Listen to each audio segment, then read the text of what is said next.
His only starring television role was in the 1966 The Time Tunnel.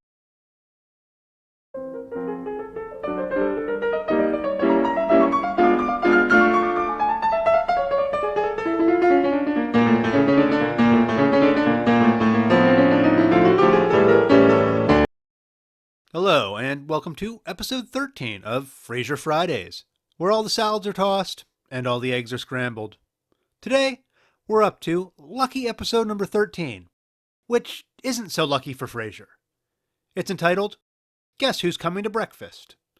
And originally aired on January 6th, 1994. This is our first 1994 episode, and our highest rated episode of the series thus far. For the very first time, Frasier has broken 30 million viewers in the ratings, with a viewership of 30.4 million viewers. This easily beats the pilot episode's 28.1 million viewers. Seinfeld is also up to new heights to start off the new year, with an insane 35 million viewers. This is also a new record for Seinfeld. We're on production code 114 here, following 113 last week. We're still out of order, and it's going to be a while before we catch back up with production codes again. We have the nothing happening intro again on this episode. Even being out of production order, there's no pattern here anymore. We have 3 of each intro we've seen thus far, except for the elevator and the Space Needle, which has appeared 4 times.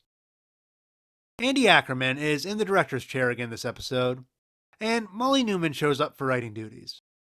This is the first and only episode of the series Newman will write. We've got an interesting pattern developing here with Martin-centric episodes. I would call this our third Martin-centric episode, and as with the previous 2, the writer is a one-off, or in the case of Eberhard, a 2-off. Like our prior Martin-centric writers, Eberhard and Hall, Newman is not the typical writer you pick for a sitcom. In fact, at this point in time, the only writing credits she had to her name were 2 episodes of The Larry Sanders Show, an early HBO show about a talk show host. And even then, she was only part of the writing team on the episodes she worked on. She was also a story editor for 18 episodes of Larry Sanders.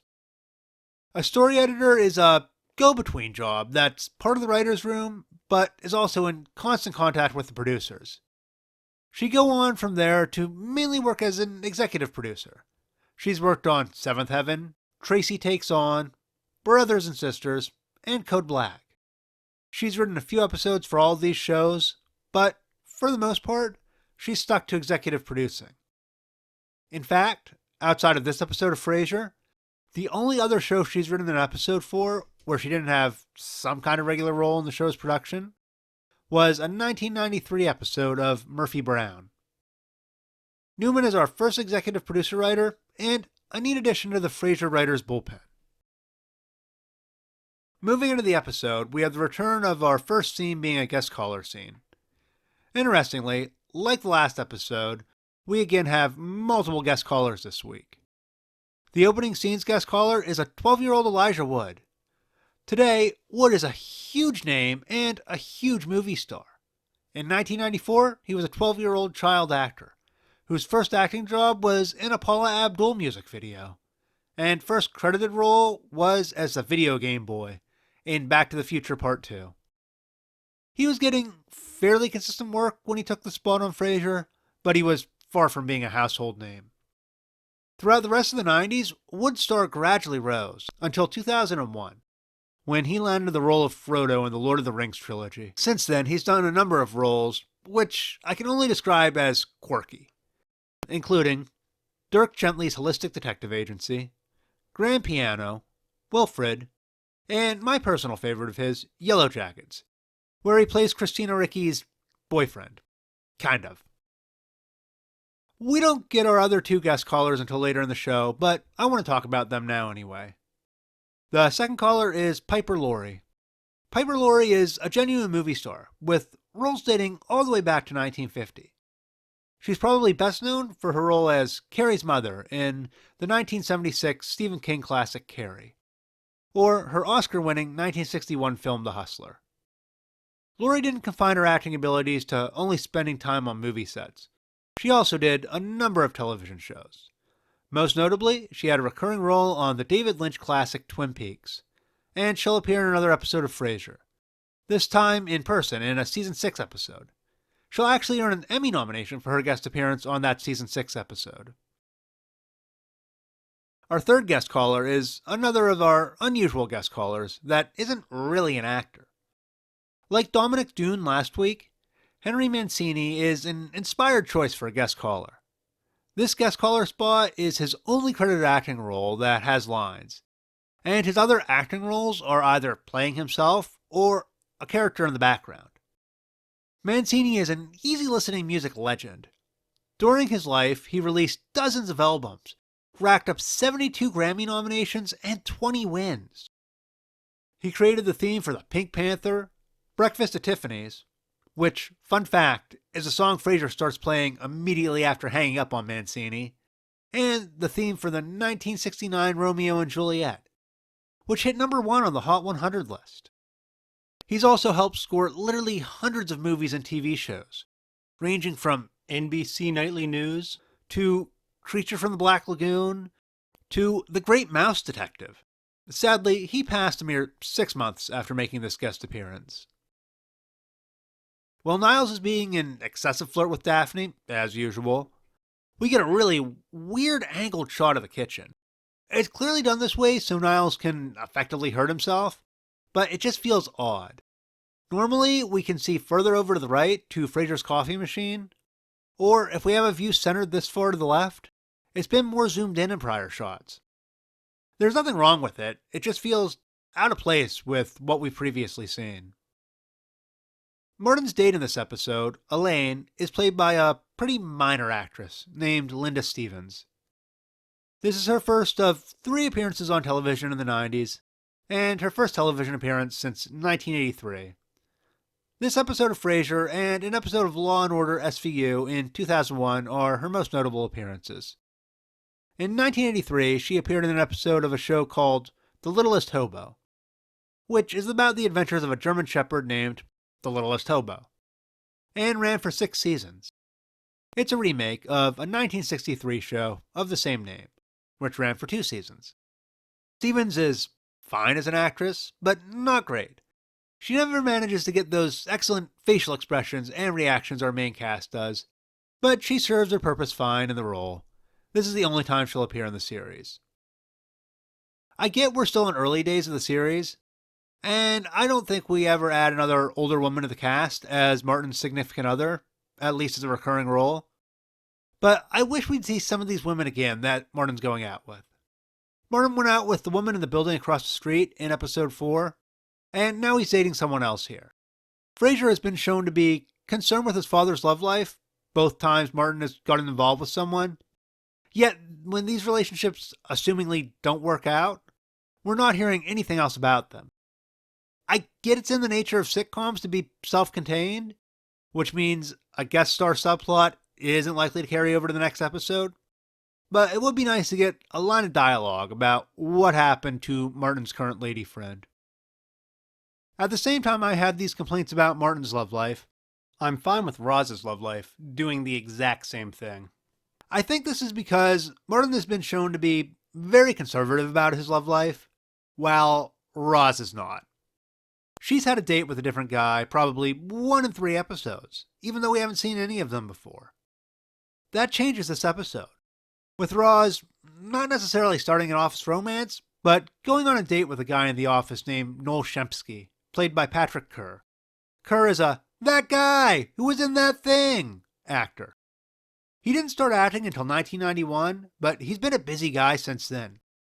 He's done a ton of Frasier-related shows we've seen before, including Friends, Seinfeld, The Home Court, Will and Grace, and It's All Relative.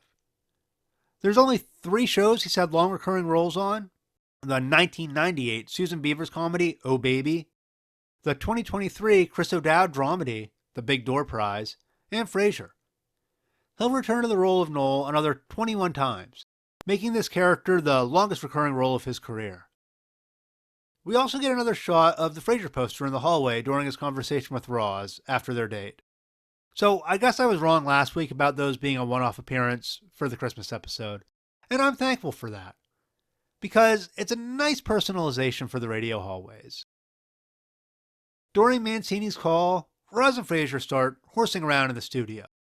This is a really nice moment, showing they are both friends and human beings. And I applaud Newman for sticking this great, humanizing moment into the script. Daphne says she's trying to send psychic messages to Elaine to encourage her to come to dinner at Frasier's apartment. And Frasier has an actual conversation with her regarding her psychic abilities.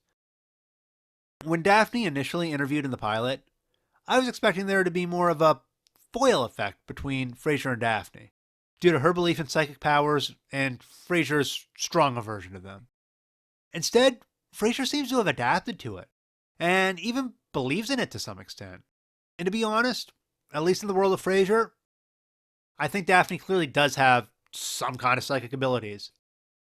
Considering the Frasier of Cheers had several subplots involving disproving psychic abilities, I think this is an interesting change for him, and I choose to view it as him growing up some since moving back to Seattle. There are two other quick guest spots worth mentioning on this episode. There are a ton of actors here. It seems like half of Frasier's building showed up to see if Martin gets another date. And the leader of the pack is a woman named Marjorie from Floor 11. She's done a few small spots here and there between 1991 and 2004, including a spot on My So-Called Life and ER. The more interesting actor in this scene is Tony the Doorman, played by Robert Colbert. Colbert is a Western movie star who played the cowboy type in a ton of movies in the 50s, before making the transition to one-off guest spots in the 60s and beyond. He's appeared in a ton of classic television, including The Young and the Restless, Knight Rider, Simon and Simon, Dallas, and Wings. His only starring television role was in the 1966 The Time Tunnel, which told the adventures of two scientists pulled to different time periods of history each week. The series actually won an Emmy for special effects. The interesting thing is, this is one of Colbert's last appearances. After this, he appeared in 2 episodes of Baywatch before retiring from acting. He's still alive today and will make occasional guest appearances at Western conventions. The last scene of the episode is a somewhat ridiculous spot, with Frasier stuck in an elevator with his father and his date. The scene is pretty funny, and Frasier being forced to turn around and pretend not to be there is great. This is the first time we've seen further than the hallway outside Frasier's apartment, and is a cool new location. This series has had a lot of different locations so far, especially compared to the early seasons of Cheers, which rarely went outside the bar. Speaking of bars, or eating establishments anyway, this is the 3rd episode in a row without the coffee shop in it. We've had a ton of different angles of the coffee shop in past scenes, and I know a lot of deliberate thought went into its construction. So I'm surprised how many episodes we haven't used it as a location. At episode 13, we've only seen the coffee shop in 7 episodes. That's just over half the time.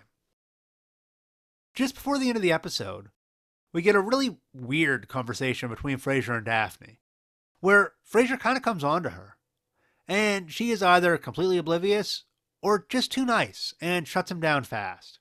It sounds like this is the only time in the series Frasier will express an interest with Daphne, and it's one of those weird early day one-offs.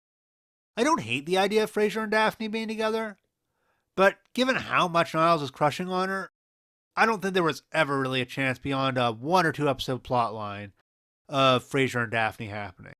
Much like near the end of Cheers, when Rebecca and Frasier almost sorta had a fling. I don't have anything else to say about this, but especially knowing it doesn't go anywhere, it can't help but feel out of place. Our coda scene shows more about Roz and Noel's relationship, and I think it's safe to say it's not going where Noel wants it to. It's a cute coda scene, and Roz's reaction upon opening the door is great. Frasier has 2 ties in this episode, while Niles only wears 1. All 3 ties this week are repeats. Niall's tie is the magic carpet / blade pattern, last seen in episode 5 when he was discussing his wine club. Frasier's ties are his maroon diamond tie, which we've now seen more than any other tie in the show, showing up in a total of 5 episodes thus far. And his second tie was last seen in episode 4, where it was a little hard to see as it was covered by his suit jacket the entire time. Martin sports a tie again this episode, for the second time in the series. This is a new tie for Martin, and brings us up to a total of 38 ties worn thus far between the brothers and their father. Overall, this is a good episode, and the problems I have with this episode are really only there because I have foresight of knowing some of the actors won't return. We get the introduction of Noel, which is a fun addition to the KACL family, and I liked him a lot more than Chopper Dave. Like Beloved Infidel, this Martin-centric episode deals with a tricky subject matter, and does it well. Newman's script isn't quite as good as Eberhard's, but it's still solid and has that great character building scene of Frasier and Roz horseplaying in the studio. Without the benefit of foresight, my only real criticism of this episode would be Stevens isn't the strongest actress. She's fine and never pulls you out of the episode, but she doesn't have the mastery of reactions her fellow stars do. And in the reaction shots, it's really noticeable. With the benefit of foresight, I also take some issue with both Frasier hitting on Daphne and knowing Elaine won't return for another episode.